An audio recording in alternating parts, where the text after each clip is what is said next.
All right. Happy Tuesday to everyone. I hope everybody's doing all right tonight on this lovely Tuesday, October 1st.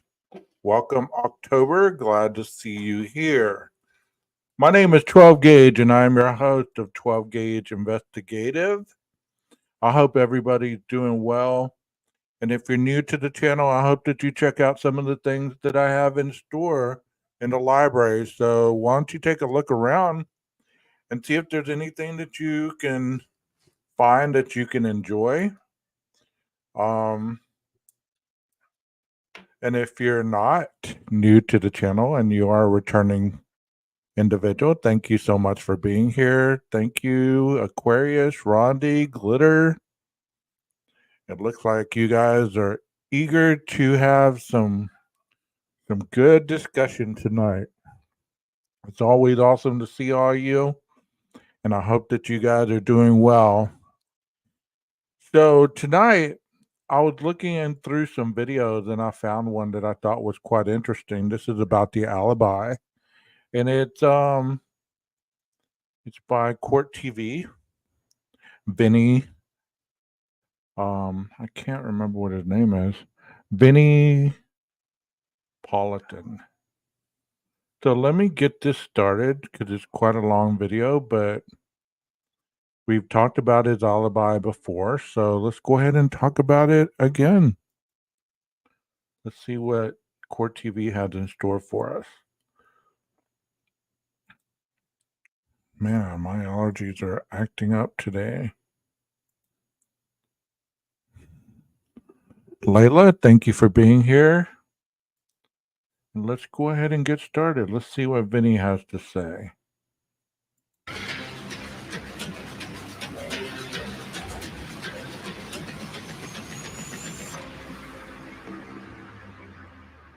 I'm Vinny Politan. The subject of my investigation is the Idaho student murders. This is the biggest case on the docket here at Court TV. And this is not the easiest case in the world to prove. It's a case based on circumstantial evidence. Here's more.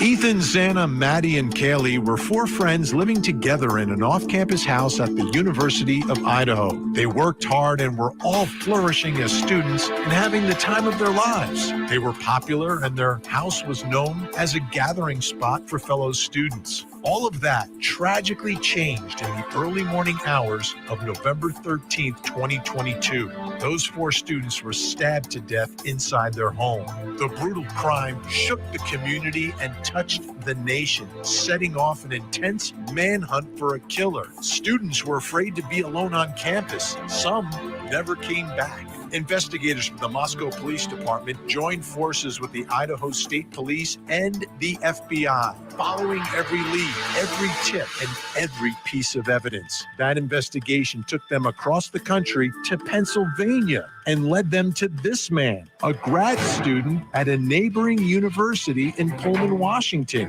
This accused mass killer has denied the allegations and claims to have. Does anybody in the chat know what that individual's name is? For $500. What is that name? Anybody? An alibi. Where was he? What was he doing? And who was he with? We'll search for answers as we investigate the Idaho student murders. So, if someone's accused of a murder, and this is a horrific murder, your first defense and best defense is always going to be, well, it couldn't have been me because I was somewhere else. And in this case, they have a good window of time as to when they believe the murders took place. So what exactly is the accused killer's alibi? We took a closer look.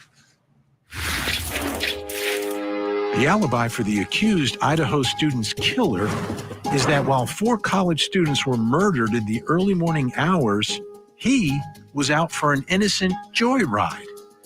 Defense attorneys called their client an avid runner and hiker, claiming he often took drives in the countryside late at night and in the early morning hours to enjoy the moon and stars. The accused killer's filing says that once school started, his hiking decreased and his drives increased. Okay, before we go any further, let me ask you, chat. How many of you agree with that alibi? Do you think it's solid? Do you think that there's credence there for that alibi? Because let me inform you a little bit on what the alibi is based on. The alibi is used for a defendant to give in a criminal case or any other case, honestly, that is questioning your whereabouts. Is there anything that can vouch for your character? Is there anything that can vouch anything or anyone that can vouch your whereabouts during the suspected crime time? Video? Is there eyewitnesses that can say, "Hey, I saw this person here at this time"? Um, anything like that that can say, you know, this individual was here. There's no way they could have done this. There's no way they could have been here. Okay, so let's let's go ahead and dive into this. With that being in mind, I want you to think about it a little bit. And this is what he's about to say. Like his lawyer said that he was an avid hiker and he liked to go for drives at night. So let's go with that. His attorneys plan to present cell phone data and photos of the night sky that show he was in the countryside on several occasions. The defense says their client's cell phone was south of Pullman, Washington, and west of Moscow, Idaho on November 13th, 2022. So they say the car captured on video along the Moscow-Pullman highway near Floyd's cannabis shop could not be his. Floyd's cannabis shop is off State Route 270, the main route into Moscow from Pullman, Washington. His alibi does not confirm or deny that other surveillance videos of the white Elantra in Moscow is him. Here's the state's timeline of the accused killer's movements, outlined in their probable cause affidavit. Prosecutors say his phone pings in Pullman, Washington at 2:42 a.m. at his Washington State University campus apartment. His phone is on the move at 2:44 a.m. A few minutes later, his cell phone stops pinging. Investigators say that could be because the accused killer turned it off. And for the next 2 hours, investigators track his alleged movements using only surveillance video. Okay, if you turn your cell phone off, do you believe that statement in the PCA?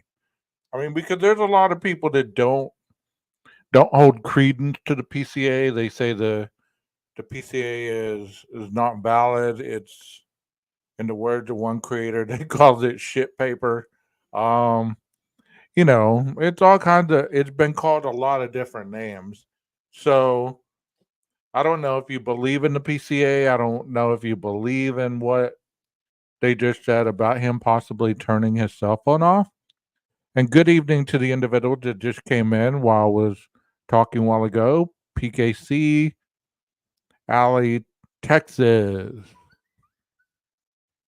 And that's Jeff texting me. So he said he's at a restaurant with an anti-YouTuber.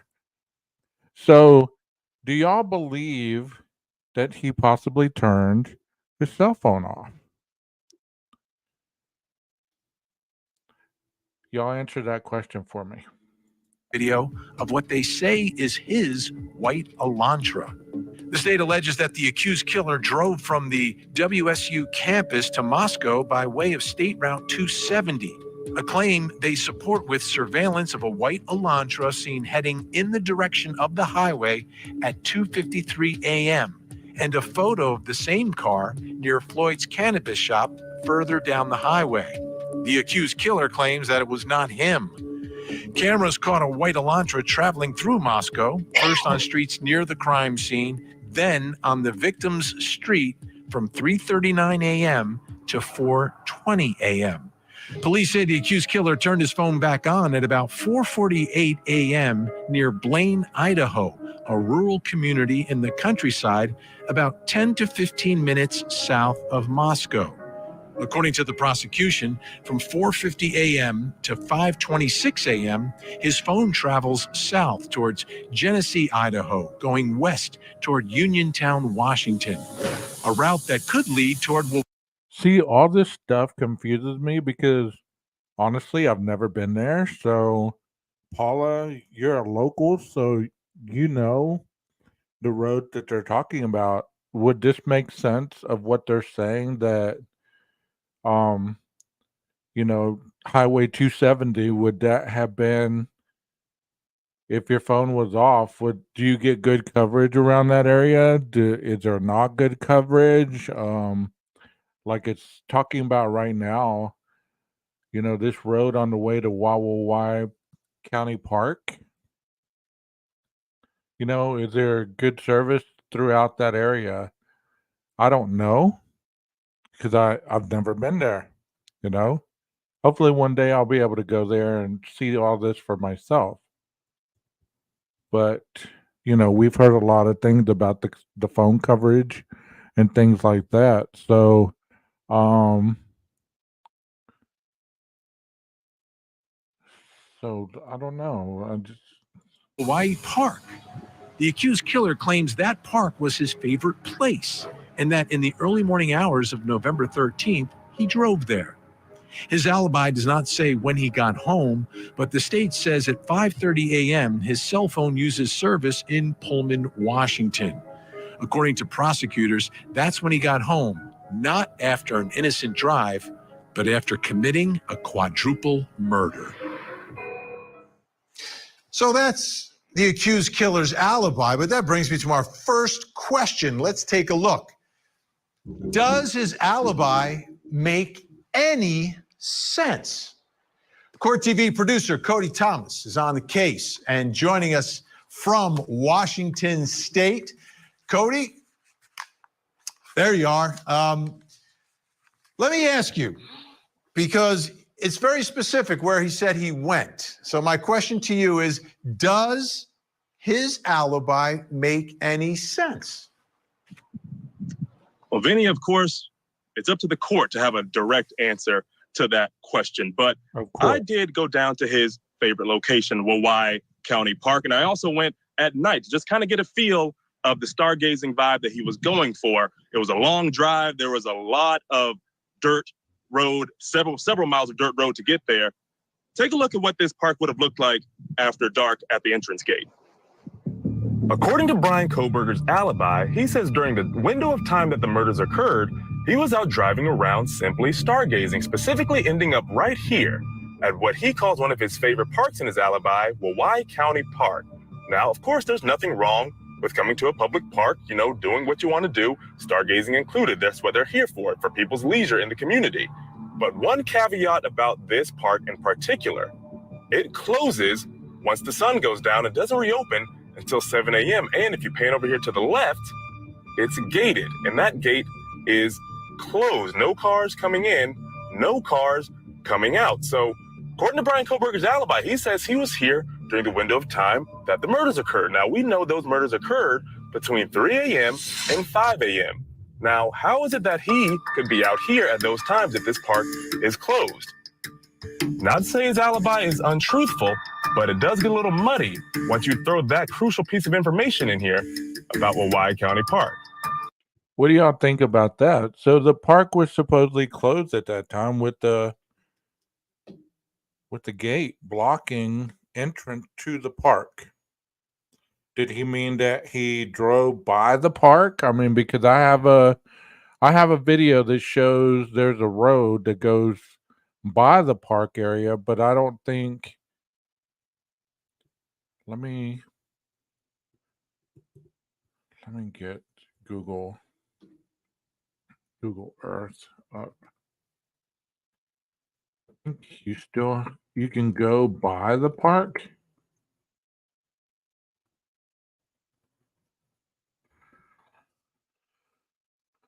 I have a video on my library if y'all want to go check that out. Like I said, it's difficult to really understand all this unless you really go over there. Okay, let me show you the area where he's talking about. Welcome to the new people that have came in since I started. Bree, or Bray, thank you for being here. Yeah, it will be awesome to be able to know exactly what we don't know at this point. As you can tell right there, there's the entrance that this individual is talking about. Okay, so I don't know, and there's the sign, obviously. You can see the sign that he's referencing. There's the mailbox, and there's the gate. This goes off into the park right here, just like a lot of state parks do. So I don't know if he meant that he actually went into the park or he went, as you can see, there's a road that goes out around the park area. But still at night, look at the shrubbery. Look at all the stuff. And that night, I think it was overcast and it was a little colder. So I don't know if there would have been much stars in the sky at all. But like I say, I can only speculate because I wasn't there that night. See, it's hard to be able to park unless, you put off the side of the road on one of these side of the road. What do y'all think? Paulo says, I don't know if he said that or not, Rondi. I don't know if he got in or not. You said 270 should have 5G unless there's a storm. I drove from Clarkston to Pullman through Waiwaiwai. On the way, I wasn't constantly watching my phone. Well, that's understandable. But my point of all this is, that reporter just said the park was closed with the gate closed. I wanted to show you guys that in my opinion, if you have an alibi, you could tell your lawyer right away. Why did he wait in a year and a half to tell the lawyer? Because now the video is taped over, so you won't see him. Yes, please hit the like and subscribe if you haven't already. That is why you probably waited so long to use the stupid excuse they have him on tape there. We'll see. That's a long, lonesome road. Yeah, kind of like here in Texas. Texas, the lakes and stuff. I don't know where you are, but I don't need to really know. But most of the lakes and state parks in Texas, they all have this type of stuff too. They have a road that goes around the park. Um, Hello, Chandra. Thank you for being here. Not too far out of Clarkston, I had zero service. It remained no service until I was a few miles out of Pullman. When I started getting service again, it was spotty. Okay. Didn't he say about 3 seconds too? Well, let me show you a little bit more of the road. You said, does cloud cover the effect up there too? Oh, it's have 3 to 4 bars for 30 to 40 seconds, then 0, then 4G, then 0, then 5G, constantly changing every 30 to 45 seconds. That's interesting to know. Oh, you're fine. Welcome to the chat. I can't remember. I have to rewatch. Okay. Well, as you can see, guys, there's the park over here. Back here at the park area, as you saw. And this road's gonna go. Imagine driving this road at night. I don't know how the traffic is. I don't know how dark it would be with cloud cover. I don't know if you'd be able to pull off anywhere, but there are areas. See, You could pull off right there and possibly, watch stars if you wanted, I guess. I don't know. I know it'd be kind of cold to be hiking, though. But you just never know. People run and hike in the cold weather. It's not like they don't. See, there's the park area over here. So this is just a road that runs by it. There's, I don't know what y'all call it over there, but over here we would call this a lake. I know in different parts of the country they have different variations, what they call lakes and rivers and things of that sort. And I did a video on this as somebody was driving through this area, and it's in my library, and there's a boot with blood on the bottom of it, and it's part of the Waiwaiwai experience, if you will. See, there's little picnic tables. I mean, if he could find a place to park, he could obviously come and sit at a picnic table and sit there and chill. But if you don't have any service, I mean, he'd surely have some pictures from that night on his phone if he was stargazing or just chilling out there. See, there's still no entrance to that. There's no area to park on either side. Just that one little area that I showed you a while ago. I thought you could get in here and at least park, but you can't. There's like that that railing right there. So as you can see, and if the park is closed, this gate right here was probably shut.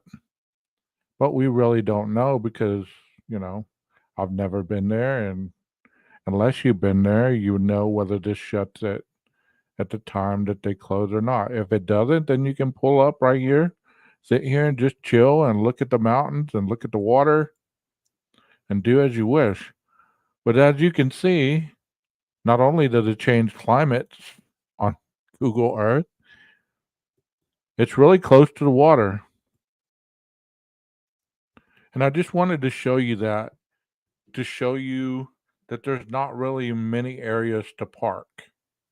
And that's the only reason I wanted to show you that, because I remember seeing that as I was navigating through the park on my own in that other video. So let's get back to the video. Here we go. See, he's right there where that sign was that I showed you. And again, Vinny, that park is about 30 minutes west of Pullman in the opposite direction of Moscow. So what's the drive like to actually get to that gate? Like, where are you driving? What are you passing? What are you seeing?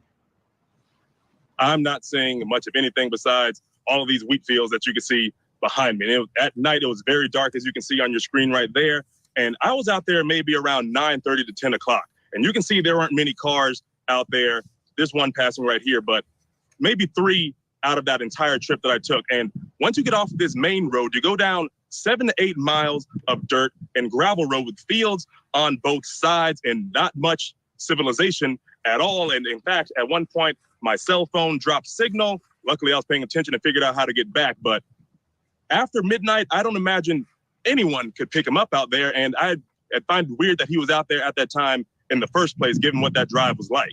Now, the darkness would work if you are going stargazing. When you were out in this area, were there any stars out? Well, I was more so paying attention to the road, but the sky was very wide open, and I would say there's plenty of stars out. But again, I was trying to figure out where to go and make sure that I can make it back home. And we got a great idea from the video of what we're talking about here. This is not an area where you're going to come across anyone else at 4 o'clock in the morning, 5 o'clock in the morning, 3 a.m. It's just not going to happen.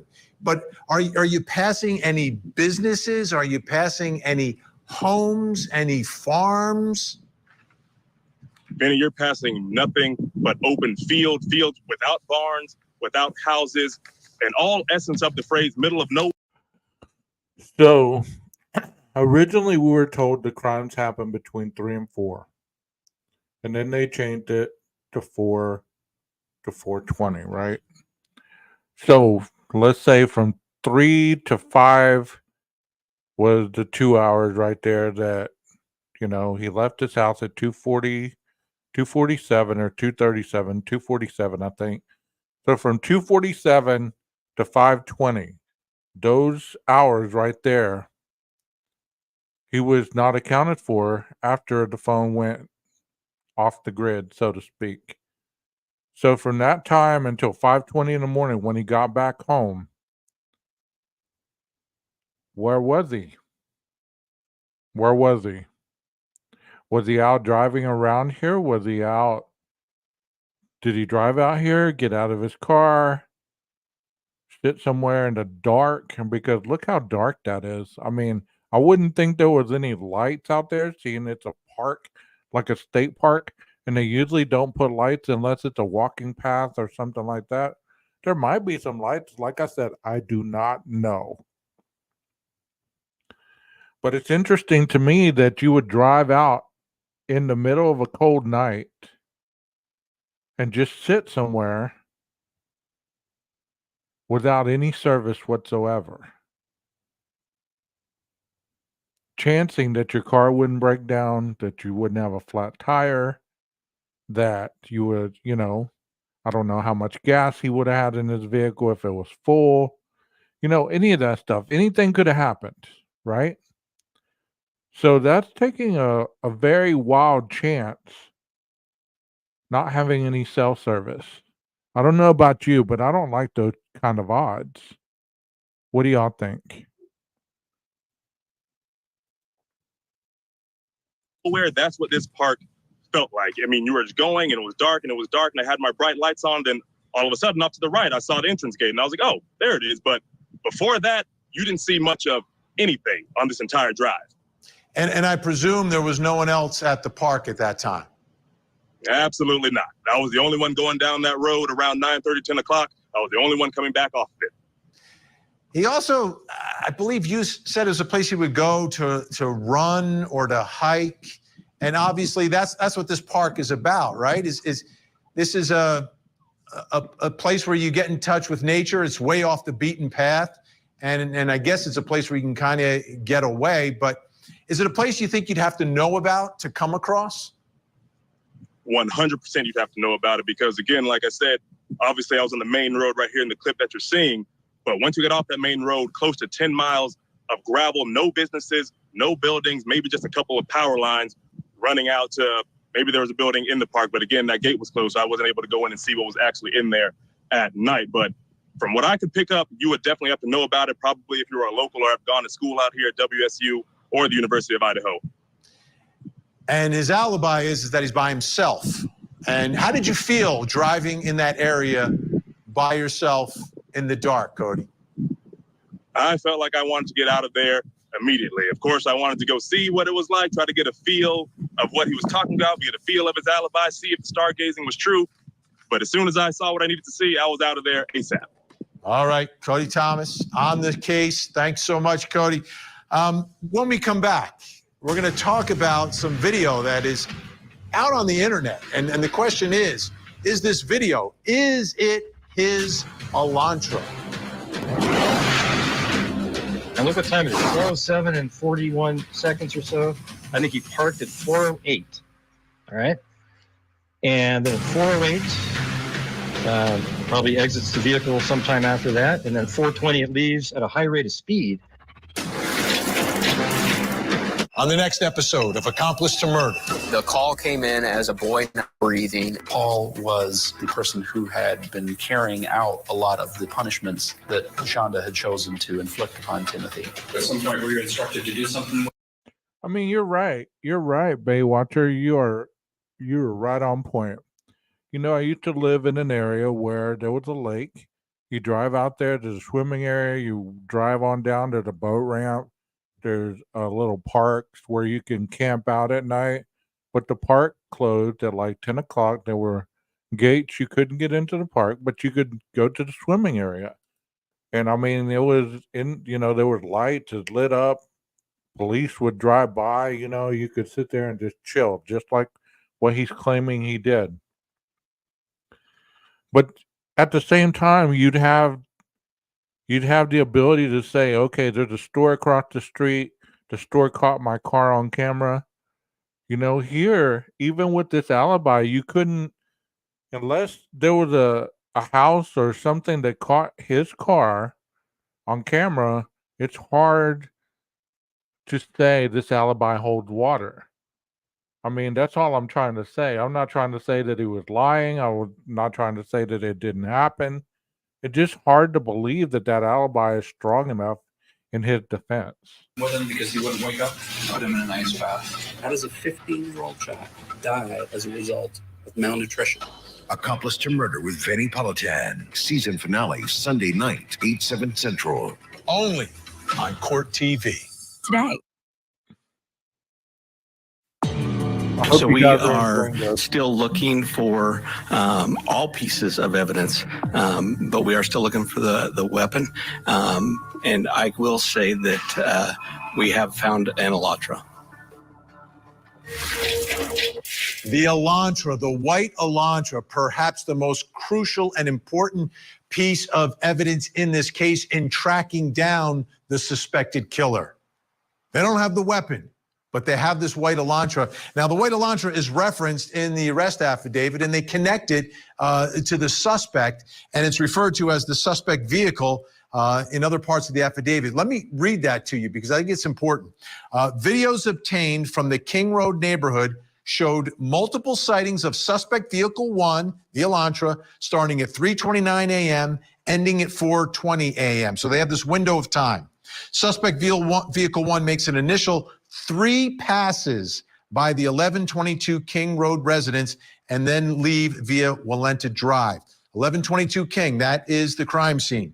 Suspect vehicle 1 can be seen entering the area a 4th time at approximately 4:04 a.m. It can be seen driving eastbound on King. It means exactly what Layla said, Rondi. Exactly what she said. She said it's for the arrest, and he'd been arrested. It doesn't mean what's in it isn't true to their knowledge. That's right on point. King Road, stopping, turning around in front of 500 Queen Road, and then driving back westbound on King Road.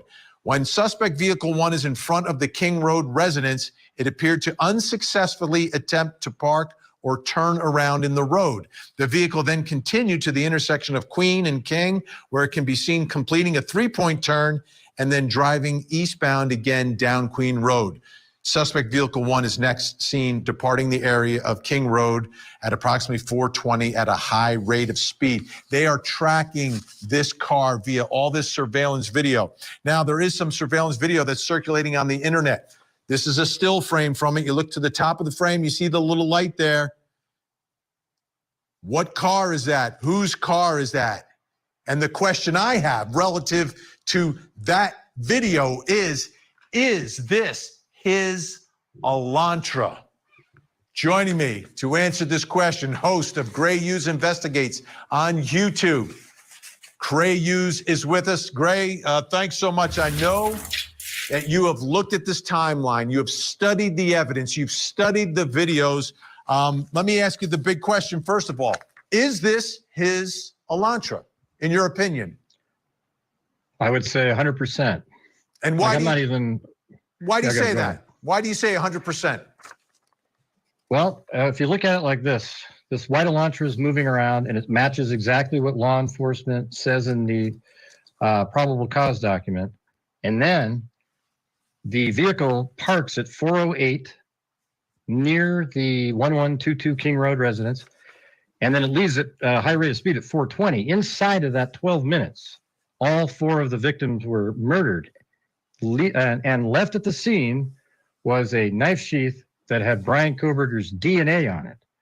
So that DNA being on the knife sheath makes it absolutely certain in my mind that the white Elantra that was driving around, and by the way, missing a front license plate, as it drove by an A&W just before entering the area, it showed it was missing a front license plate. And in Pennsylvania, you don't need a front license plate, and his vehicle did not have one until he got new plates right after the murders. So there you go. That's a huge fact. That's a huge fact right there. So let's take a look at this video. Let's start at 3:31:02 a.m. Let's roll that video, and you tell me what you're seeing. Well, just after it passed the A&W, it enters the area at around 3:30, and then comes back around 500 Queen Road and does its first pass right there. It actually comes around and it goes right by 1122 King Road as it's making its pass around, and then it exits the area.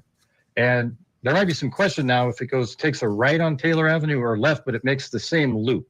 But it might actually go right based on some audio evidence that's out there. All right, let's move forward now. 3:38 and 53 seconds. What's happening now? Well, at this point, it takes off, it leaves the area again, and then comes back and then enters for the second pass, and then goes right back behind 500 Queen Road again, and then goes back and does the same thing. I think each time he's driving by, he's checking on the status of the house. You know what's interesting about this Linda Lane footage? A lot of people don't start watching it till 4 o'clock. I know I didn't. I've never really watched the 3:31 on. And it's interesting to see this vehicle circling the premises. You know, most people, when they show the Linda Lane, they start at 407, which is the last pass. And it comes up, make that 3-point turn, go down to Queen and King, make that turn again, and then it comes right back around Queen Road Apartments and parks, supposedly. So I think that's interesting to be able to show this, because I've never really watched it from this time frame. Don't you think that? Like he's looking to see if the lights are off? Absolutely. The one thing about that house, depending upon where you are on that road, you get a really good view of the home, and you can see which lights are on in which rooms. And if you're familiar at all with who is in what room, you'll have a good idea when it's a time to go good night. 3:56, 45 seconds is the next piece of video here. What about this video? Well, that one's interesting because he leaves for quite a bit longer. And there's actually some evidence that's come out recently that he was at that. There's a gas station footage that came out really early on at 3:45, and that likely is actually his vehicle driving quite a bit to the east away, and then he came back, and now he's making his third pass. And I think this is when he notices perhaps that the lights are off in Madison Mogan's room. I actually think Madison Mogan, I think she was the actual target in the room he was looking at when he was parked. 405. So I think on each pass, yeah, go ahead. Go ahead. I'm going to move ahead to 405 and 19 seconds. So 405, 19 seconds. What's going on now? Yeah, like at 404, it enters the area again, and at 405, it comes. See, what we all know is the DoorDash delivery driver was already there at the residence at 4 o'clock, 4:01. So this vehicle, if this is suspect vehicle number 1, and it had started making the passes at 3:31, that means that this vehicle barely misses the DoorDash driver. Now, if the DoorDash driver is still here, is that why this vehicle came up here and made the 3-point turn and then went back down? So it could let the DoorDash driver like make a 3-point turn down there by the King Road house and then go on, so it'd have room to do that, so they wouldn't both get caught on this little narrow path here. It's something to think about. Back in this area, and then it turns around in front of 500 Queen Road number 52. So right where you see it stop right there, it actually does a 3-point turn also. So it does 2 3-point turns here. So 405, it stops and turns around. Now, we don't know exactly why it's doing this. Did he notice something in the front? Because this is around the time that the Uber driver was in the area, right? So maybe he was checking to see what's going on with that. And then he drives, he stops, tries to turn around like you were saying. And then it takes off, and then it does a 3-point turn at Queen and King, probably right around like 407-ish. Yeah, sure, right. Something like that. And then after it does the 3-point turn, it turns around and drives back again behind there. And I think you probably have that clip too, right? Yeah, we have 407 and 21 seconds. Let's take a look at that clip.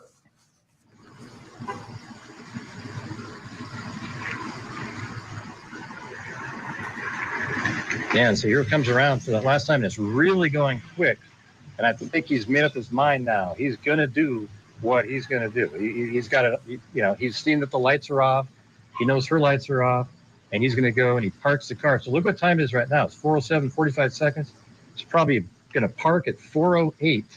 Then he gets out of the car and he goes into the house. And I believe he killed them all probably within like a 6 or 7 minute period inside that house. Now, a lot of people think that's not possible, but I've actually made some videos where you literally sit and wait in each of the rooms, and it's really a long time, like 7 minutes. If you just sit there and look at a clock and you have somebody that's in a frenzy, it's easily done. And you've seen other cases that are even worse. Absolutely. In a shorter amount of time. And we understand there had to be at least some level of panic or something going on, because the knife sheath is gone and is left at the scene, becomes, as you pointed out, the most crucial piece of evidence directly linking him to the crime scene. So this didn't.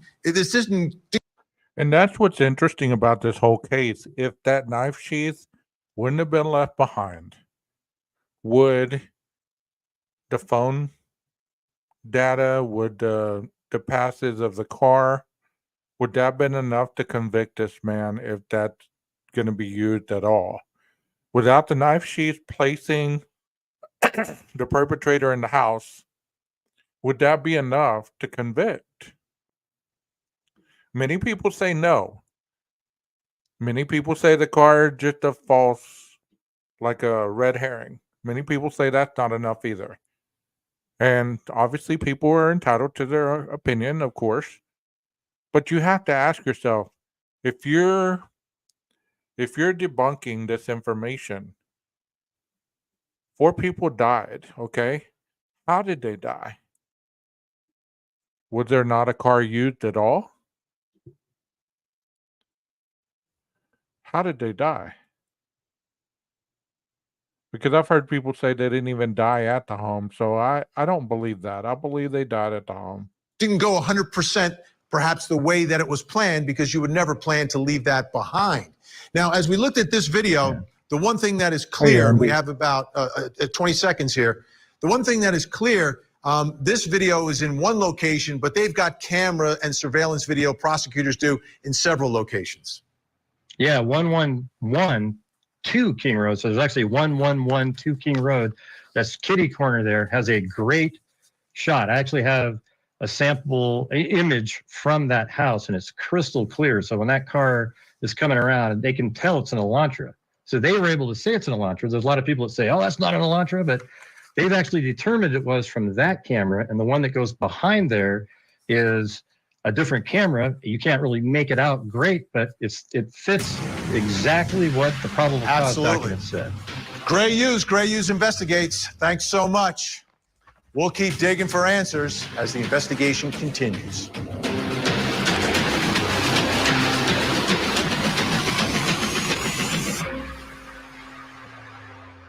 We continue our investigation into the Idaho student murders. As a former prosecutor, I'm always concerned about the lack of evidence. Jurors are demanding, and you've got to prove cases beyond any and all reasonable doubt. So you want as much evidence as possible. So what's happening here in the case of the Idaho student accused killer? It's not going to be the easiest case in the world. Here's more of the story. 4 students were brutally murdered in their home near the University of Idaho. Kaylee, Maddie, Ethan, and Xana were great people with amazing futures that were taken away by a monster. The man accused of this horrific crime has denied doing it and has proclaimed his innocence. There's no eyewitness, there's no confession, and there is no direct evidence. It's a case that the prosecution has built on circumstantial evidence, which they believe is compelling. We'll take a closer look as we continue to investigate the Idaho student murders. And there are a lot of ways that you attempt to gather the evidence in an investigation and in a case as you try to prosecute someone and build those pieces so you can tell the story and explain to the jury exactly what happened. Well, search warrants are one of the ways that you gather those pieces of evidence. Take a look at the search warrant affidavit from this case. Investigators located a tan leather knife sheath laying on the bed next to, it says Mogan's right side, but it's Maddie Mogan's right side. The sheath was later processed and had K-bar and USMC, United States Marine Corps, and an eagle globe and an anchor insignia stamped on the outside of it. So in the search warrant, they say, yeah, we found a knife sheath, which brings me to my next question. And this is a very important question, which is, where's the knife? Where is the murder weapon? Because in a case where you don't have a murder weapon, what's issue one for the defense? Ladies and gentlemen, they don't even have a murder weapon. So let's bring in Court TV producer Cody Thomas, joining us from Washington State tonight. Also with us, retired police commander, host of the Profiling Evil podcast, Mike King is here. Cody, let me begin with you. Where is the knife? Where could the knife possibly be?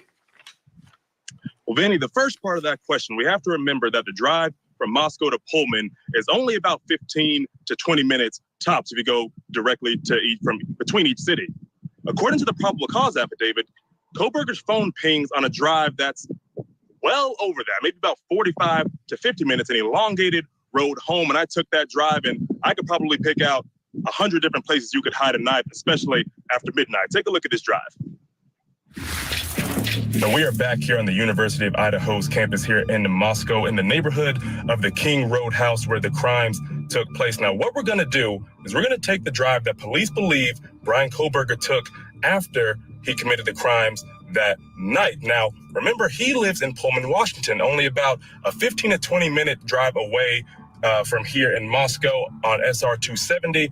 But his cell phone pings that night place him a little out of the way of what would have been a routine drive on SR 270. So what we're going to do now is go hit some of those key locations listed in the probable cause affidavit and see what that drive would have looked like that night. Now, according to police in that probable cause affidavit, they believe that Brian Kohberger exited the King Road neighborhood here at the intersection of Conestoga Street and Palouse River Drive. As you can see, a very wide open, very bare street.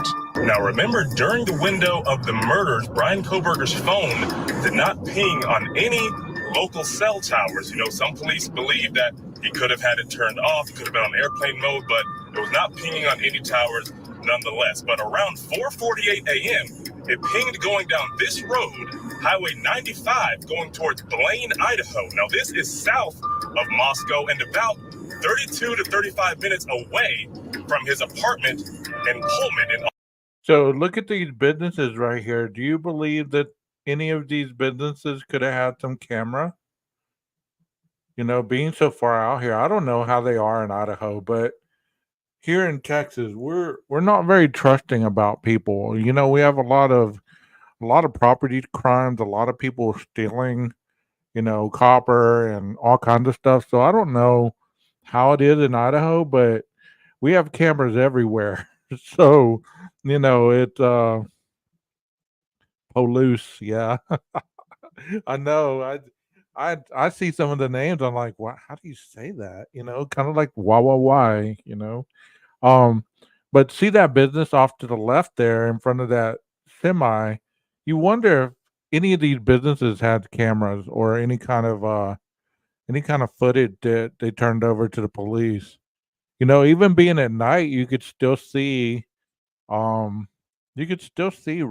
of car lights or whatever they could possibly be looking at.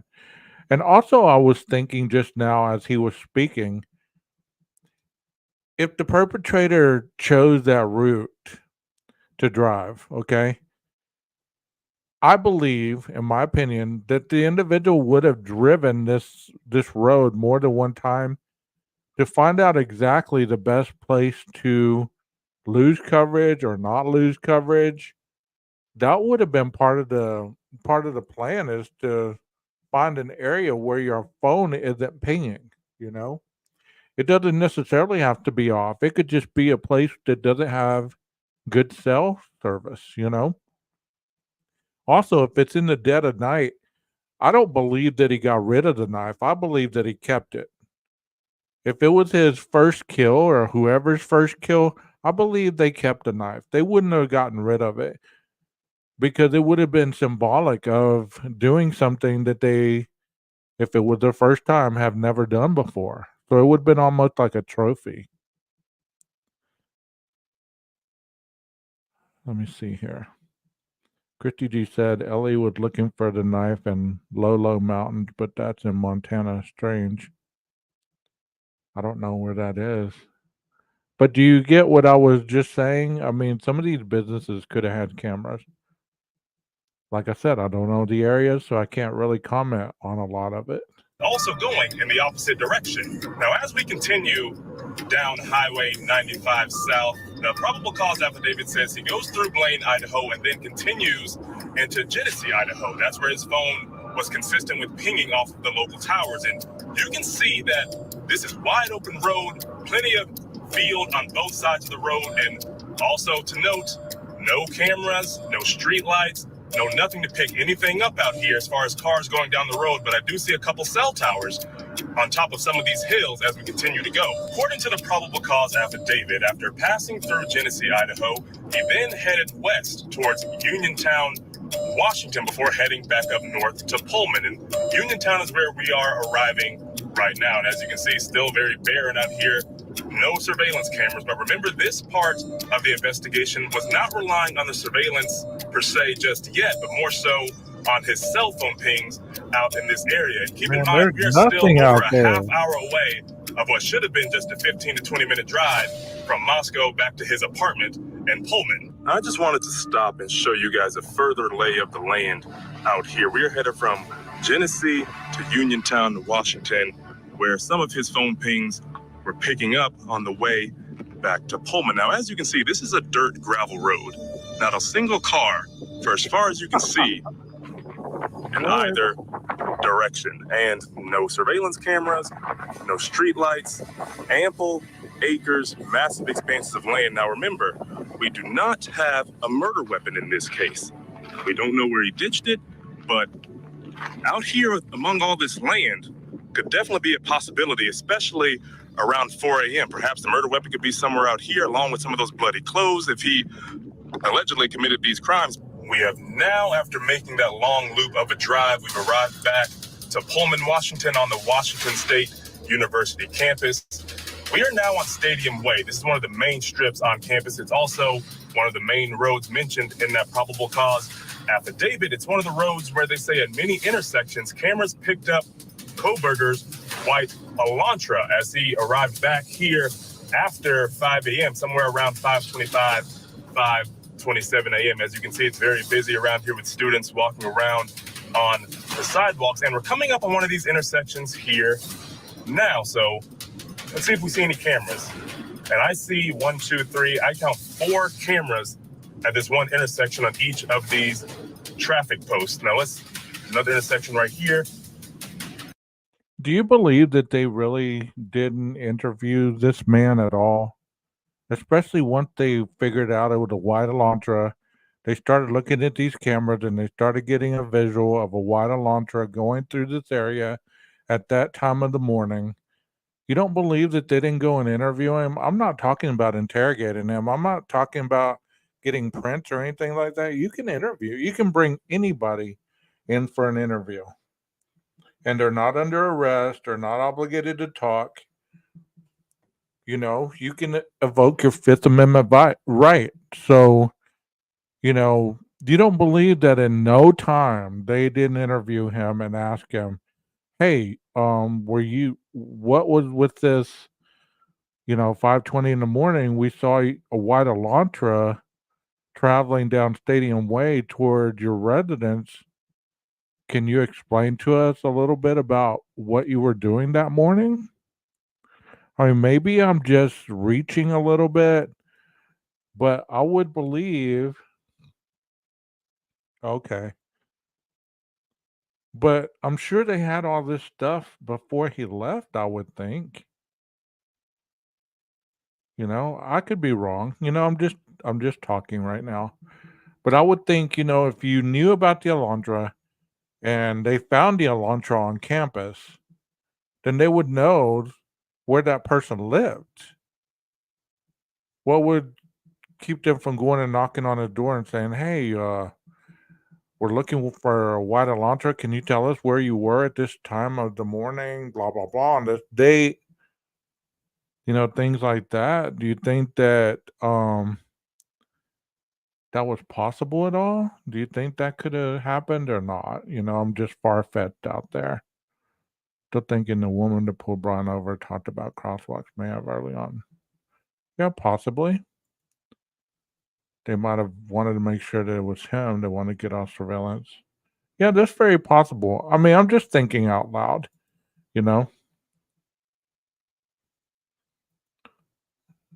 Did y'all see the officer that searched BK's apartment is being promoted to chief? Wow. No, I didn't see that. There was a note taken into evidence in Pennsylvania, a note to Brian from Montana or something like that, forensic friend. Yeah, I remember that. There's one camera right up ahead. You can see it standing vertically off of that post, and the one to the left also has a camera on it. So no doubt that some of these cameras, if not all, caught Koberger in that white Elantra after 5 a.m. I'm coming back from Moscow, Idaho. And here we are now, finally arriving back to those Steptoe Village University housing apartments where Brian Koberger, the alleged suspect in the Idaho student murders, this is where he lived at the time in November of 2022. What was supposed to be a 15 to 20 minute drive turned into about a 50 minute to an hour long drive on all that barren land, that wide open road space. We know the basis of this investigation was a combination of his cell phone pings along with surveillance footage of that white Elantra, but it all ultimately allowed for police to lock Brian Koberger down as a primary suspect back here at the Steptoe Village Apartments, where it all began on Washington State University's campus. Now, of course, Vinny, there's no official definitive answer outlined as to why he took the long way home. Perhaps it may coincide with his stargazing alibi, but as for now, we'll have to wait and see. Mike King, where's the knife? Where's that knife? Cody did a great job of describing how vast that countryside is there, Vinny. And you know what? I suspect that knife wasn't just disposed of in a really erratic manner once Koberger, if in fact he's responsible for this, realized that he left the sheath behind. Because that all of a sudden upped the ante on the value of that knife if they were ever to recover it. You can't even find a body in that many square hundreds of miles out there, let alone finding a small knife that probably now is under dirt. It's probably been turned over by a farmer somewhere in a field, and we may never see that thing. The other part, the clothing, Mike, what are your thoughts there? Like the knife, a little bit smaller, clothing, a little bit more difficult to get rid of potentially. What are your thoughts there?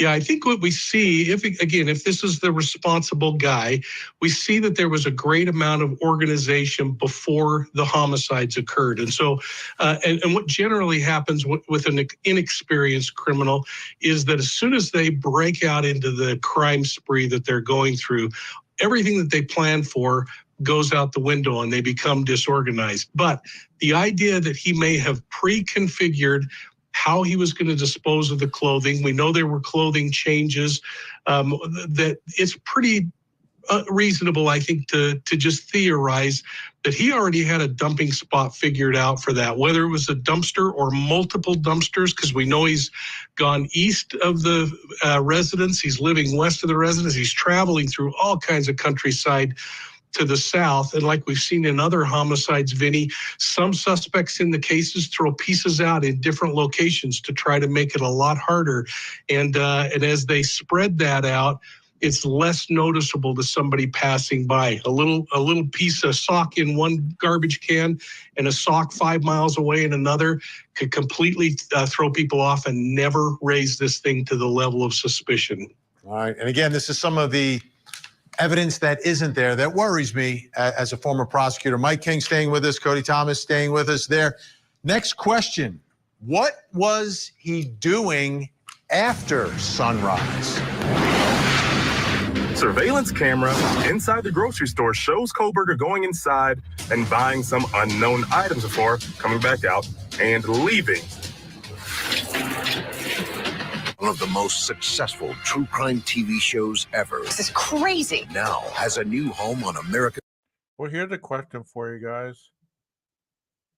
If he was out driving all that time and he was working at the same time, I believe, right? Because they weren't out for Thanksgiving break yet. So he was working. That would have been a Sunday, Saturday into Sunday. So it would have been all morning it would have been from 2:47 to 5:20. That's what time he got home. And then they captured him on the Albertsons cam. I'm not sure what the time is, but that's a long ass night to be awake. You know what I'm saying? Like, that's a long time to be driving, because I don't know about you guys. I used to work nights. So the time between 3:30 and 5 a.m., I don't know how people do it, but that's the toughest time of the morning to stay awake. Those hours right there, it doesn't matter how long you've worked nights. If you're not drinking coffee or on energy pills or anything like that, or possibly cocaine or methamphetamine or a stimulant of any sort, it's difficult to stay awake during those parts of the night. So I don't know how so it would have been 9 a.m. in the morning, right? So it would have been Monday morning that he made it home. Monday morning. So did he have class on that Monday?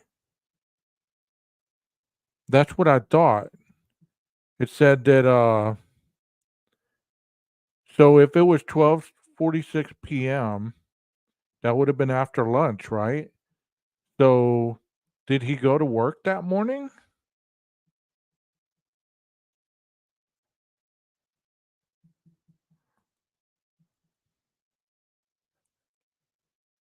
Yeah, I've listened to that lady on Sweetie Pilo. Yeah, around 9 a.m. So if he was back at the house at 9 a.m. and he was at Albertsons at 12:46, so that's 3 hours. So he stayed up all night. If he went to work, that means he stayed up through that time. So that would have been almost, went to Albertsons, whatever time he got back to Pullman. That's almost 12 hours, bro.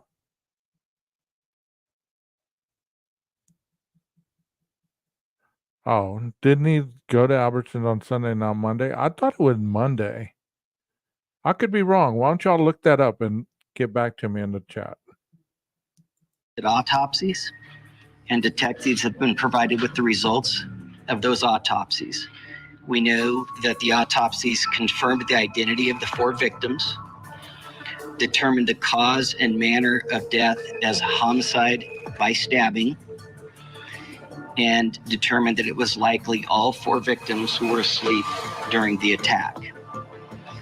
Some of the victims had defensive wounds, and each victim was stabbed multiple times.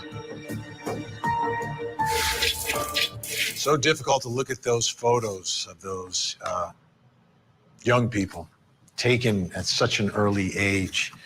It's incredibly sad, incredibly tragic. And when the story first broke, one of the unusual facts that came out early on is when 911 was first called in this case, because we know the murders are taking place like 4 o'clock in the morning. So when are they first noticed? I want you to take a listen to Captain Roger Lanier here from the Moscow Police Department and talking about the first call to police. On the morning of November 13th at 11:58 a.m., a 911 call was placed to the Whitcomb Dispatch Center reporting an unconscious person. The call originated from inside. Yeah, you are correct. I'm getting my day all mixed up. I'm thinking Sunday morning or Sunday evening instead of Sunday morning. You are right. It would have been Sunday, so he wouldn't have had to work on Sunday. So you are right. But did he go to work on Monday morning? Inside the residence and was made from the phone of one of the surviving roommates. Moscow Police Department officers responded and located 4 victims, 2 on the second floor, and 2 on the third floor. So this is almost at noon before 911 is called. And there was a very strange fact in all of this. But now you look at the timeline. Okay, so we know the investigation begins at noon, but that brings me to my next question, which is about the accused killer. And what was he doing after sunrise? Where was he? Where did he go? What did he do? Let's bring back in Court TV producer Cody Thomas, who is in Pullman, Washington. So what did he do after sunrise, Cody? Well, Vinny, he made a couple of stops later on that afternoon into the evening, the same day of the killings. He was even caught on camera at one of the locations in person. So there's no doubt about that he was there. But the thing about those locations is that they were almost an hour from Pullman and Moscow. Take a look.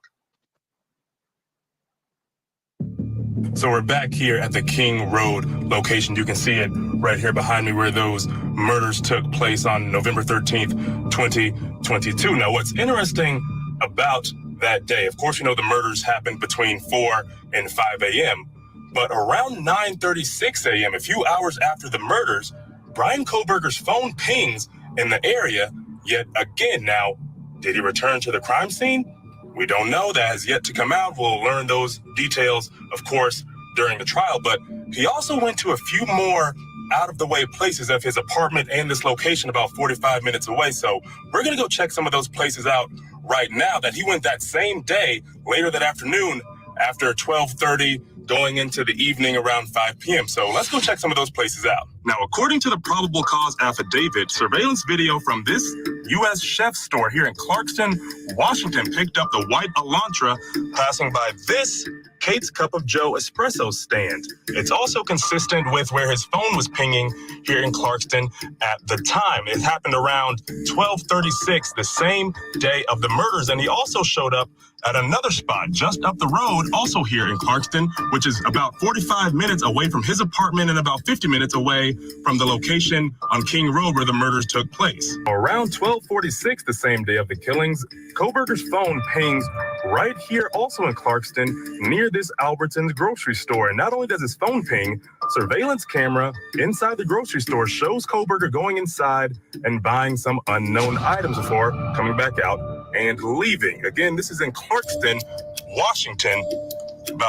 You ever wonder what those unknown items were? Could there have been gauze? Could there have been not alcohol? What's the other one? God, my mind just went blank. The other one, the one in the brown bottle. Could it have been stuff to clean his arms off with? I mean, could it have been anything to, if he cut himself? Could it have been food? Could it have been anything to drink? I mean, we don't know. We don't know. Joanne, I wonder what store that is. 45 minutes away from Pullman, where Kohberger lives, at this Albertsons grocery store. The last stop that Kohberger's phone pings was back up in Johnson, Washington, about 36 minutes back up the road north toward Pullman. But the interesting thing about that, it pings around 5:30 p.m. the same day of the killings. But from 5:36 p.m. until 8:30 p.m., his phone stops pinging to the local towers, similarly to how it stopped pinging during the window of time that the murders occurred on the same day. Now, is that suspicious? That, of course, will be left up to the jury to decide during his trial. And Vinny, one more tidbit about those locations. To get to them, you have to pass over the Snake River. The Snake River separates Idaho from Washington State on the state line. Perhaps that could be home to the murder weapon or those bloody clothes that we've been speaking about. Yeah, I remember the Snake River Canyon from years ago. You're too young, Cody, but that's where Evel Knievel attempted one of his jumps. Mike King is still with us as well. Mike, what are your thoughts about what the accused killer is doing after sunrise? And let's start with going back towards the scene of the crime, because if he's back there at 9:30 in the morning, there's no police cars. There's no one there because 911 hasn't been called yet. Exactly, Vinny. And this thing is really interesting when you look at it from the perspective of criminal behavior. If, in fact, this is a predator who has fantasized about committing these murders, planned them out, and then looks for the news to come out and validate his work, and nothing comes out, it's got to be incredibly frustrating, which then prompts him to come out of the lair and drive by the location to figure out, have they even discovered this thing has happened yet? And I think that's really what we're going to find in this trial that comes out clearly, is that drive-by was, number one, to validate that the police are either there or not there investigating it, and to reaffirm this monumental task that the predator feels they accomplished by killing these 4 kids. And it's really frustrating to think about it from that perspective. But then I think your questions are maybe going to go south of here, and I'll add on to that as we go forward. Well, go ahead, Mike. I'm looking at a couple of the different stops here. You know, I understand the coffee. This could have been an all-nighter for him. Might be getting a little tired. Maybe some of the adrenaline is running out of his body at this moment, and you get a cup of Joe. But then the purchase at this Albertsons, I know there are supermarkets much closer to his home. Exactly, Vinny. And you know what? I think it's going to be really interesting if law enforcement was able to collect a receipt from Kate's. I'd like to know if this guy got a double shot of caffeine on that cup of coffee, because if in fact it's him, he was up all night and he has to be pretty dang tired, regardless of how wired he is emotionally. And, you know, that could keep you going for a long time. But the other purpose of going south wasn't to get a cup of coffee. Albertsons might be just makes perfect sense. Maybe the guy was hungry by that time in the morning, or he needed to stop and use the restroom. 100 reasons that we could come up with why he needed to be in there. And I think that's going to come out if we actually get the full detail of the receipts of what was purchased there. But don't forget that the night before, or the hours before this, right after the murder, during that time when his phone is turned off, it's believed that he's making a couple of trips here and there. And then the phone comes on and we see him just north of that Lewiston location in 2 different places, that phone pinging. Again, the artist wants to see their artwork. And it might be that he's driving by those locations where he potentially dumped clothing or the knife, or he washed up afterward, and he wants to go by to make sure the law enforcement investigators aren't there, that he hasn't been burned in those specific locations. So it's the bear that's buried its prey going back to make sure that that site is still secure. That makes so much sense. So much sense. Hey, Cody, I just want to make sure that I'm correct here, because I haven't been out there. You're on the ground. That Albertsons, are there other grocery stores that are closer to his apartment than that one? Without a doubt. There's Walmart's, there's a Publix, and there's even a Target right next to Washington State University. So there was absolutely no reason to be almost an hour away down in the Snake River Valley. Yeah, all of this is incredibly suspicious. It's circumstantial. So, yeah, he's about to say circumstantial. But looking at this through an investigative eye point, okay? Don't look at it through an emotional attachment. Look at it through an investigative eye point. So if you're looking at this investigation and you're putting these pieces together and you have no emotional attachment to it, if you're hearing all this stuff and you're seeing all these locations and you got the camera footage and you see this car and you notice a pattern and you see all this stuff, even if it's not him, whoever it was obviously trying to conceal themselves in the early morning hours, you know, and they were doing something around these small towns where their phone started to ping. So if it wasn't him, who was it? You know, what was he doing at those hours? And I'm sure those are going to be some questions that he's been asked a lot. What were you doing? And I'm sure they're not just going with the alibi. He was out driving around. Yeah, he could have washed off at the river or the lake. There's no Target in Pullman. There's not a Target in Pullman. I didn't know that. substantial. It's not direct evidence, but it's part of the pieces that prosecutors have to put together and then pile up inside that courtroom to try to prove this case beyond a reasonable doubt. Big thanks to Mike King. Always great to have you. Cody Thomas on the case, doing great work as always. Thanks so much, Cody. Appreciate it. You know, when this case first broke, one of the big concerns that I think a lot of people had, we weren't hearing a lot of information from investigators, and it was a small town operation, right? Moscow, Idaho, small department, kind of in the middle of nowhere, rural. But what they did is they reached out and they got help from the state police and they got help from the FBI. And because of doing that, these prosecutors have been handed real evidence in this case. Things didn't escape this investigation. It was thorough and it was legit. And that's why I think prosecutors will have a great shot. Another thing, guys, another thing to keep into perspective is if he did have a pattern of doing that, then there would be cameras showing another white Elantra at different times of the morning or various times in the evenings that ultimately caught his vehicle doing these things. Because if he's claiming that this is something that he did quite often, that he used to go hiking, they used to go running, stargazing, then he had to do it more than one time. He had to do it more than one time.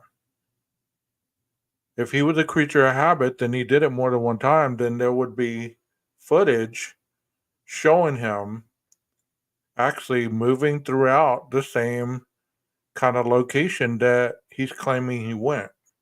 There'd be footage of him, or there'd be pings that showed him going throughout these little towns or whatever. Because he's gonna, I'm pretty sure he's been asked, so what days did you usually go hiking? What time of the day? What time of the night? When was the last time before November 13th did you do that? How many days in a row do you do this? Do you have gas receipts on your bank account to prove that you filled up in these cities or these towns? A lot of this stuff is going to prove your innocence or it's going to prove your guilt because, you got to fill up, just like Texas said, you got to fill up your car, and I remember early on hearing that Elantra had a lot of miles on it, driven a lot of miles. So, yeah, that's a good question. Why didn't he go back to Moscow after the murders? I've always asked that question too because that's what it says in the PCA. That phone never pinged after that night. So if it was pinging before then, even if it wasn't at 11:22, it was close enough to ping somewhere by. So if it never pinged again, where did that phone go? Is that the phone that they confiscated? Or was that possibly another phone?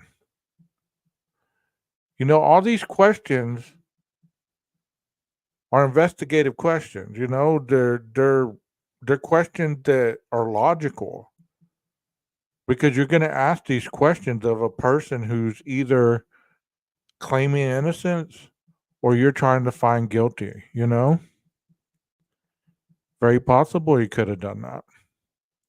But why would you do that if you have pictures or you have, things on that phone that are going to prove you innocent? You know what I mean? Like if he was out stargazing and he was taking pictures or these things, they're going to be time stamped on the phone. So if I was saying, well, hey, this is where I was, I take a lot of pictures, so you're going to be able to see, okay, you're going to be seeing a visual timeline on my phone with timestamps and dates of when these pictures were taken. So if I reset my phone, there goes all those photos, unless they're saved on the cloud, and that could have been something that happened. I don't know. But there's a lot of things to ask whenever you're asking about innocence or guilt, in this alibi. There's going to be more questions that are asked, even if he doesn't take the stand. I'm sure there's going to be questions asked to the experts to answer these type of questions to either show probability that it's impossible or probability that it's possible. He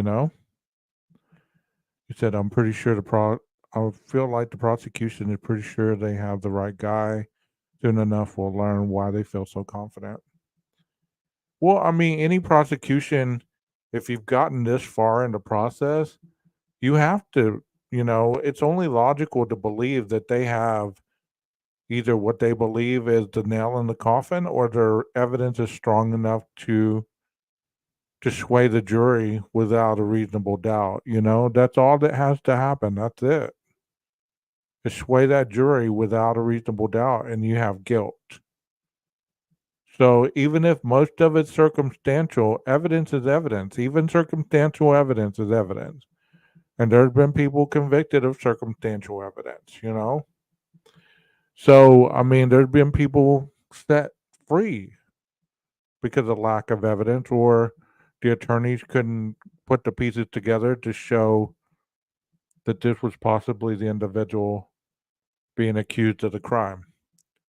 So there's a lot of unanswered questions, and I believe that's why this case is so intriguing to a lot of people, including myself, because these questions that you ask yourself, you can try to fit into pieces, but those pieces either point your bias one way or the other.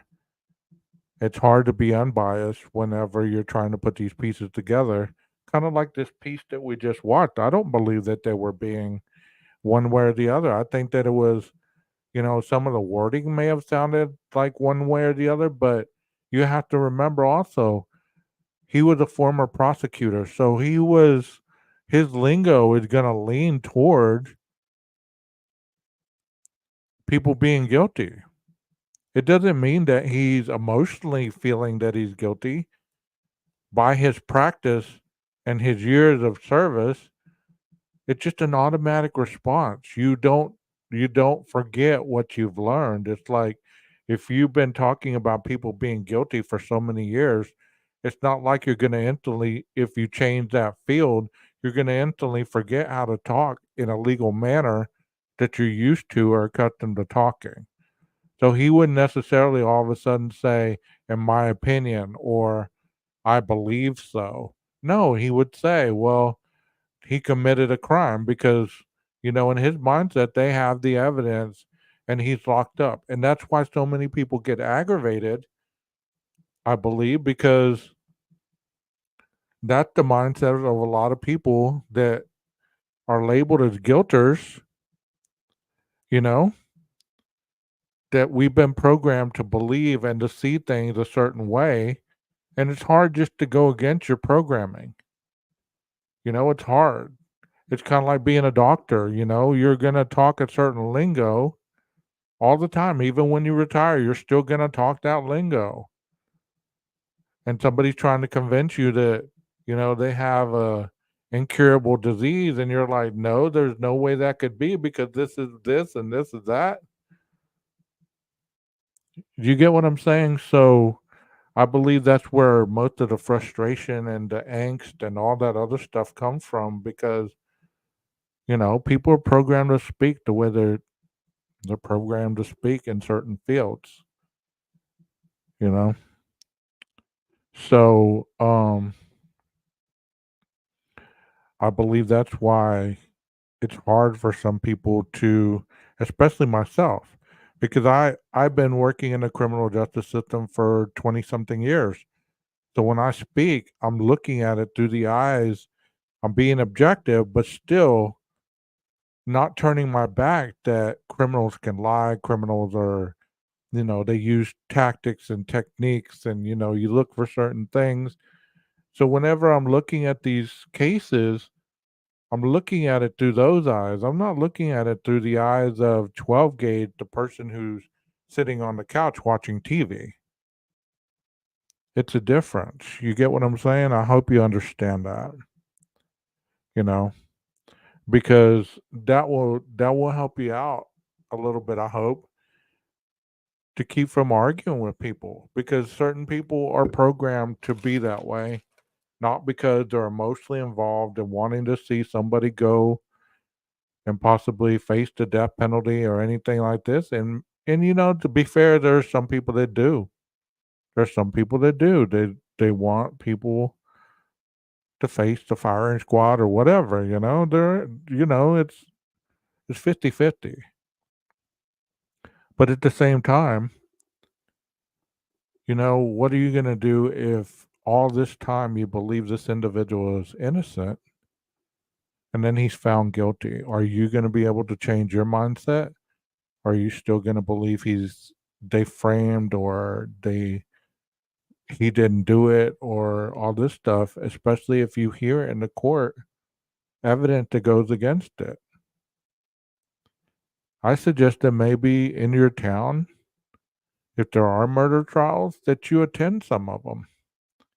That way you get really relevant to the verbiage, to the understanding of a criminal trial, um, and to see exactly how the process goes, because it's interesting to watch a trial.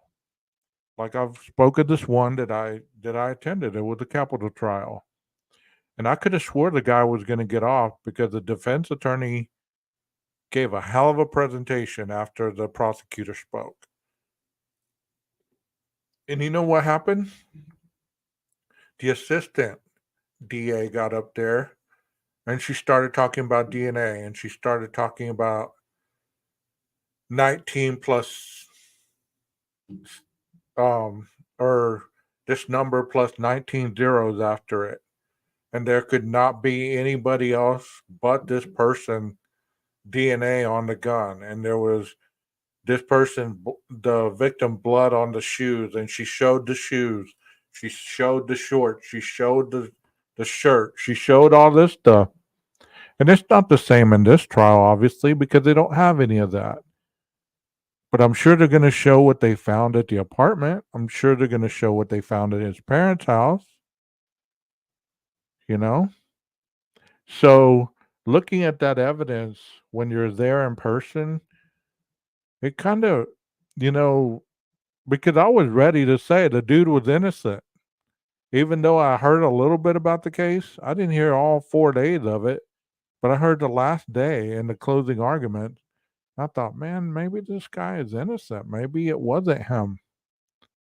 The defense attorney was saying he got residue on his clothes because he was crawling through the gun smoke, and that's how it got on his clothes, and this and that and the other. And I mean, that seemed kind of far-fetched, but at the end of the trial, he was found guilty. Life in prison because of the evidence that they showed. And that blood wasn't blood splatter. It was just blood that, like, he had stepped in and had got on his shoes. So it wasn't splattered, So you might check out some trials in your area if you're not versed in the verbiage, or they're all public, so you can go to any of them. I would go check out some, because it's always interesting to see the procedure play out in court. It's totally different than what you see on TV. It's totally different than what you would ever expect to see. And it's quite exciting. It's a lot better than watching TV or doing a YouTube video. I guarantee it. It's It's emotionally draining, but it's awesome. It's awesome to see the process work. You know, yeah, he's still in jail. We get that. We get that. And I hope that many people do. You know, he's the one that they arrested for this crime until the jury speaks. And even though he does have the presumption of innocence until he goes to trial and is found innocent or guilty by the jury of his peers, at this point, he's still incarcerated. There is evidence against him, just like I showed last night. So maybe if you get past that mentality and get on with actually seeing the crime for what it could have been, rather than all these other theories, maybe simplify the crime a little bit and you'd be able to see a little clearer. And I'm not saying that I'm trying to convert anybody or that I'm better than any other creator out there. I'm not saying that at all. I'm just speaking logical, you know, trying to educate people into possibly seeing something different, not for the sake of anything else than their health. Because some people are so emotionally invested in this that they don't sleep. They have health problems due to it. I know four creators that talk about their bad health on their lives. They have high blood pressure, they have heart problems, they have problems wrong with their brain, and you know all this other stuff. They're not getting enough this, enough that. So if it's causing you that much of a health issue to be covering some of this stuff and listening to it and getting on here and arguing with people about it, it might be better just to take a break. It might be better just to take a break and not worry about this so much and worry about your health. You get what I'm saying? Because your health, you only get it once. And if you're really suffering like you are saying you're suffering, then you need to focus on your health. Because it doesn't do you or your family any good if you get so sick that you end up in the hospital for months because your emotions are so invested in this case.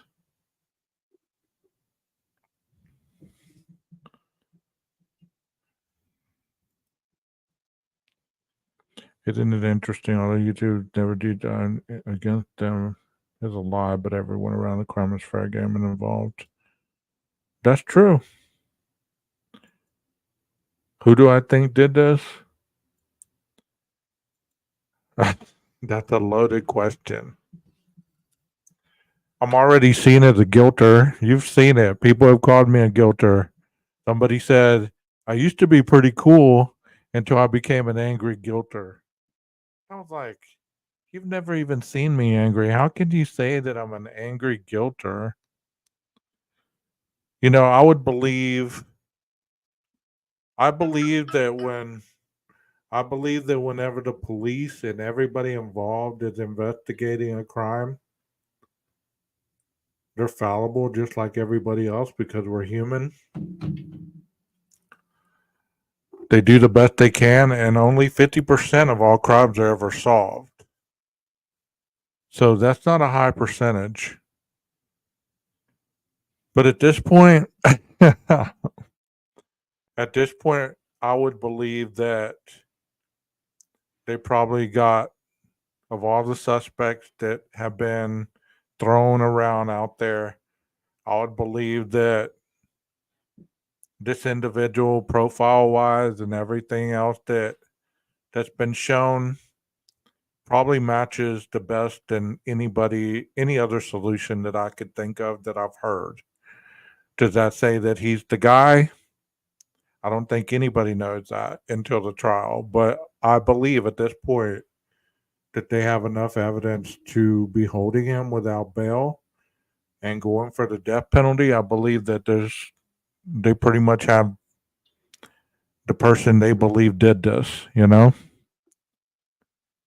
And that's my opinion on that. I mean, it has never really changed, even from the beginning.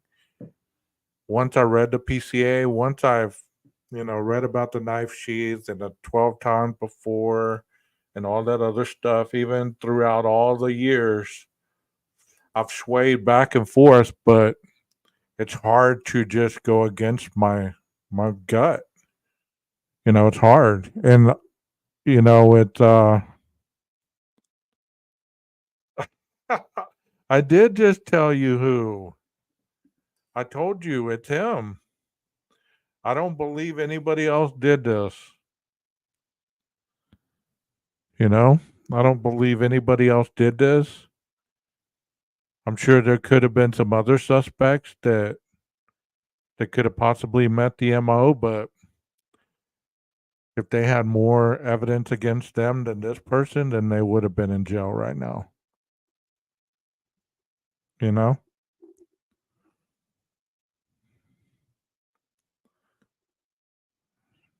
That's what my gut says.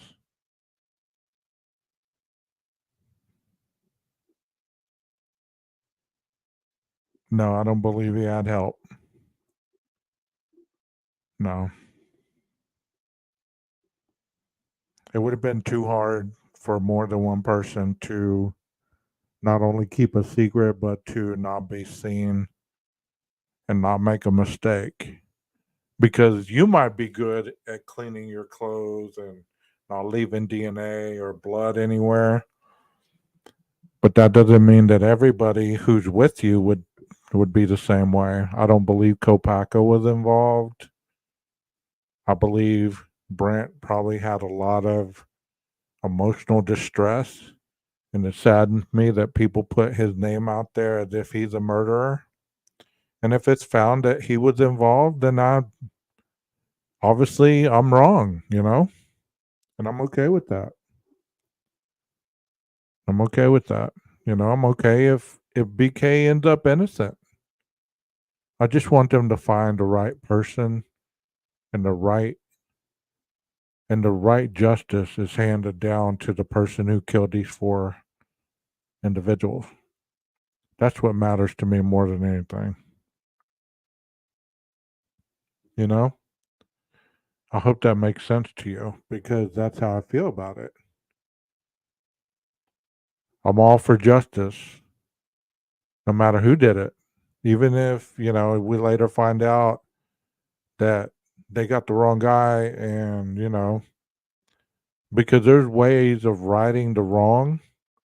There's been plenty of people that have sat in jail until their trial and they were proven innocent and they went on with their lives. So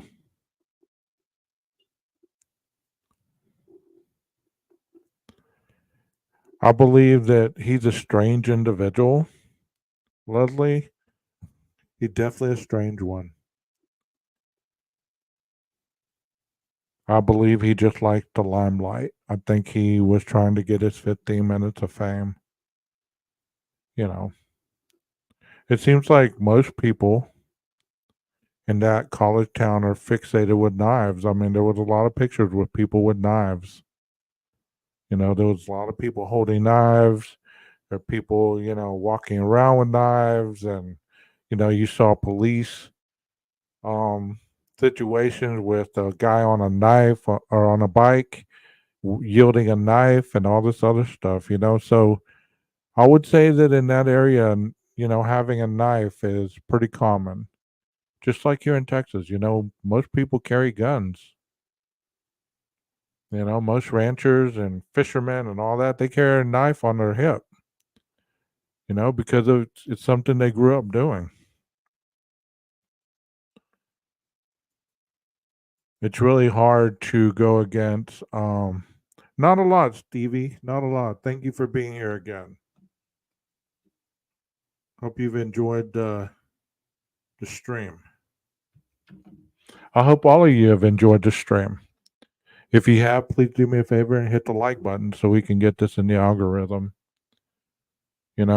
As other people say, put that DNA on the knife, or put that DNA on the knife sheath.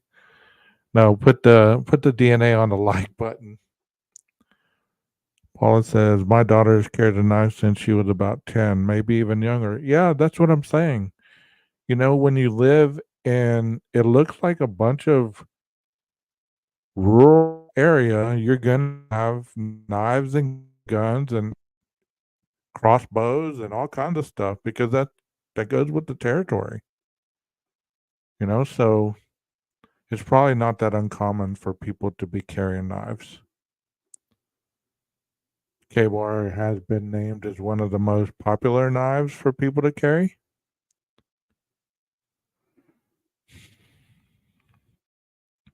My thought is if he's the guy, a lot was going wrong in his life that probably he only knew about. And I've always stuck to the theory, and I don't know why, but I've always thought that he was probably surveying more than one house. And it could have been in both locations, one in Pullman, one in Idaho, or any other town. He could have been, with all the driving he drove around, you don't tell me that he couldn't have been surveying other places. That just makes sense to me. If I'm driving around, I'm seeing a lot of different places and people. I'm not just fixated on one place. If I'm driving around as much as I say I'm driving around, I'm going to be looking at a lot of different places, you know? So chances are, as unfortunate as it is, this place that night was the place he chose. If he is the one, you know? So that's all I really got tonight, guys. And you heard it here on 12 Gauge Investigative. And this is my story, and I'm sticking to it because 12 Gauge said so. I'm going to ask you guys one time, though. Can you dig it? Can you dig it? If you can't dig it, get a bigger shovel.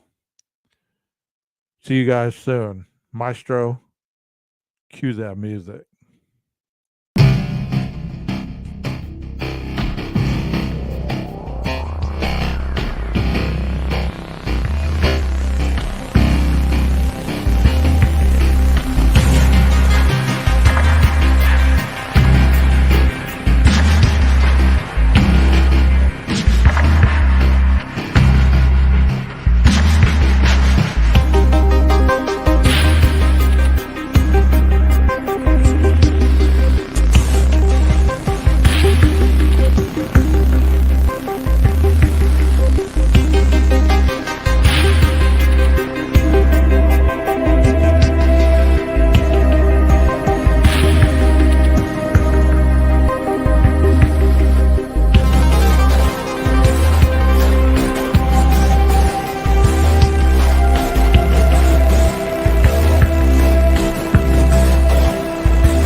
Thought I left, didn't you?